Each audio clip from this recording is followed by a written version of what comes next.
Hola amigos, on espère que vous allez bien. Aujourd'hui, on va parler journalisme, investigation et grand reportage. On va vous raconter l'histoire de Nellie Bly, une reporter bien en avance sur son temps. Tour du monde, guerre des tranchées et infiltration dans un hôpital psychiatrique. On s'abonne à la chaîne, on like la vidéo et on est parti.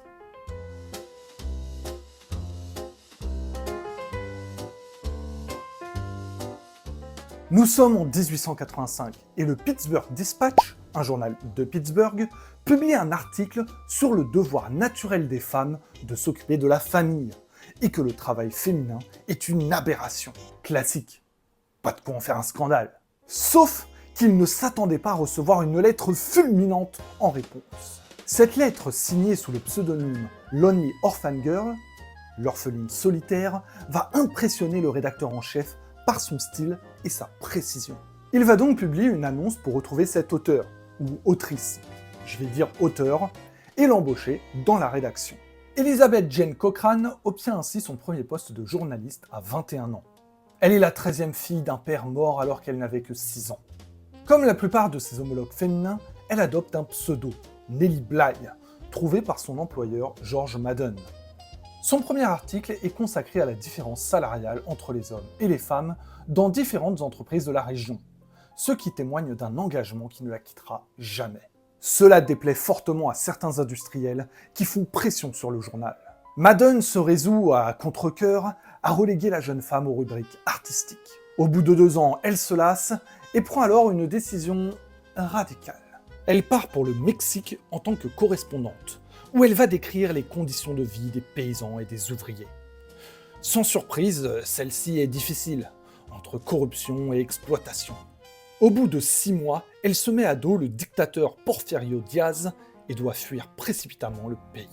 Nellie choisit ensuite de se rendre à New York pour se faire embaucher par le New York World, le journal le plus vendu des États-Unis, dirigé de main de maître par Joseph Pulitzer.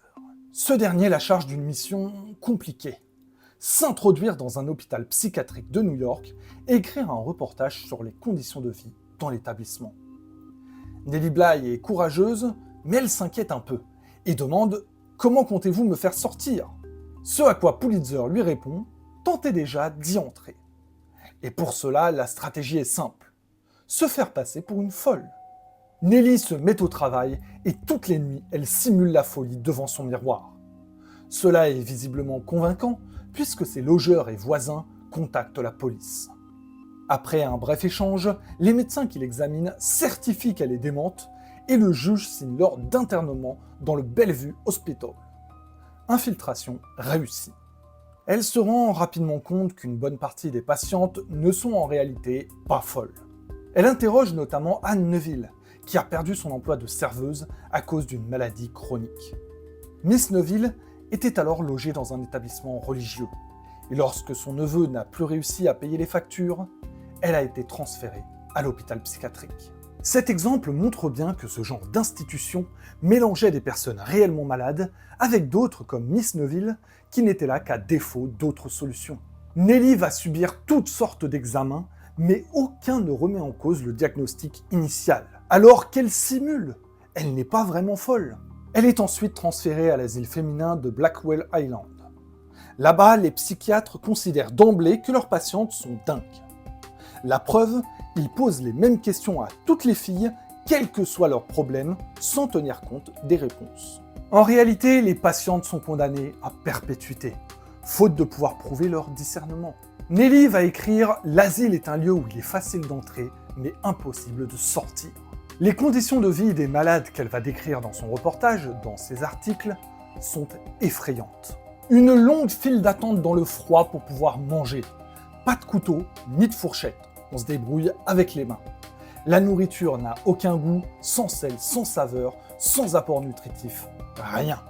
Elle ne se lave qu'une fois par semaine, dans un bain d'eau glacée, sans habit de rechange. Donc elle se couche avec leurs vêtements mouillés. On est dans un asile, donc le soir, on entend des cris et des bruits terrifiants. Toutes les portes sont fermées à clé et les fenêtres ont des barreaux, ce qui fait que lorsqu'un incendie a lieu, il est très compliqué d'y échapper. Les infirmières humilient et brutalisent quotidiennement les pauvres internés. notamment en les maintenant sous l'eau jusqu'à l'évanouissement. C'est clairement de la torture. La journaliste, l'infiltrée, va décrire une scène assez terrible, mais malheureusement représentative de l'ambiance à bord. Une jeune fille avait une déficience mentale et se mettait en colère quand on la contredisait.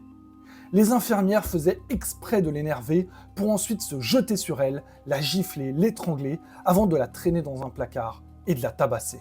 Et tout ça en seulement 10 jours d'observation. La visite d'un avocat du journal permet sa libération.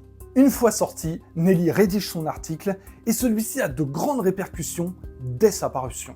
Les infirmières et psychiatres incriminés ont beau présenter leurs excuses et tenter de se justifier, le mal est fait et le scandale prend de l'ampleur.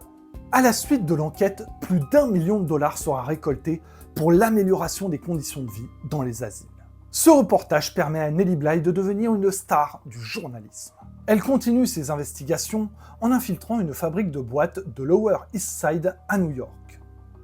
Elle y révèle les conditions de travail misérables et le salaire minable des ouvrières. Un autre jour, elle tape un grand coup en rencontrant Edward Phelps, un lobbyiste du Parlement de l'État de New York, en se faisant passer pour la femme d'un propriétaire d'une grande usine pharmaceutique. Ce dernier lui fournit une liste de députés ayant accepté des pots de vin pour mettre un terme à une loi rendant obligatoire la prescription à un certain médicament. On notera que les députés en question seront interrogés et jugés, mais qu'aucun ne sera déclaré coupable. En 1890, la journaliste va réussir l'un des plus grands exploits de sa carrière. Le roman de Jules Verne, Le Tour du monde en 80 jours, a presque 20 ans. Et Nelly décide de faire le même voyage pour de vrai.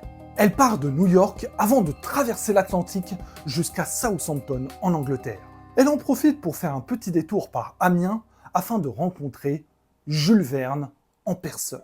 Ensuite, direction Brindisi en Italie, puis Suez en Égypte, et de là elle traverse la mer Rouge.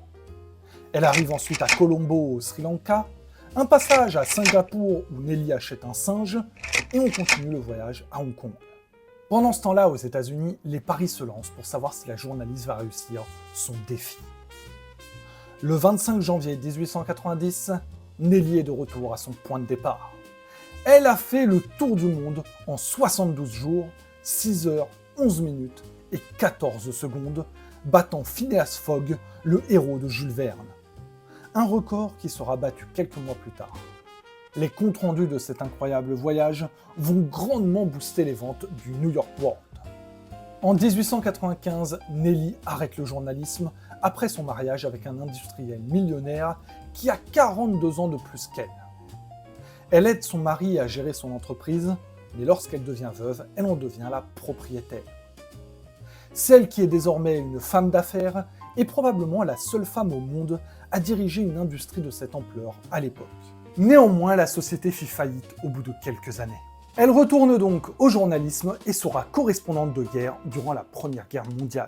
Elle n'hésitera pas à prendre des risques et sera même arrêtée par les Allemands qui la prenaient pour une espionne anglaise. Nelly continuera à écrire des articles jusqu'en 1922 où elle décède d'une pneumonie à 57 ans. Il faudra attendre l'avènement des mouvements féministes pour que l'histoire de cette pionnière du journalisme sorte de l'oubli. Ça en fait des accomplissements pour une vie. C'était une autre époque, que ce soit pour le journalisme ou pour la condition des femmes. Nelly Bly aurait pu avoir une vie de mère au foyer, de gouvernante, une existence bien pépère, ou bien mémère plutôt. Mais elle a choisi l'aventure, le risque, le journalisme d'investigation. Elle était en avance dans de nombreux domaines et ça méritait bien une vidéo sur la chaîne de l'Encyclope.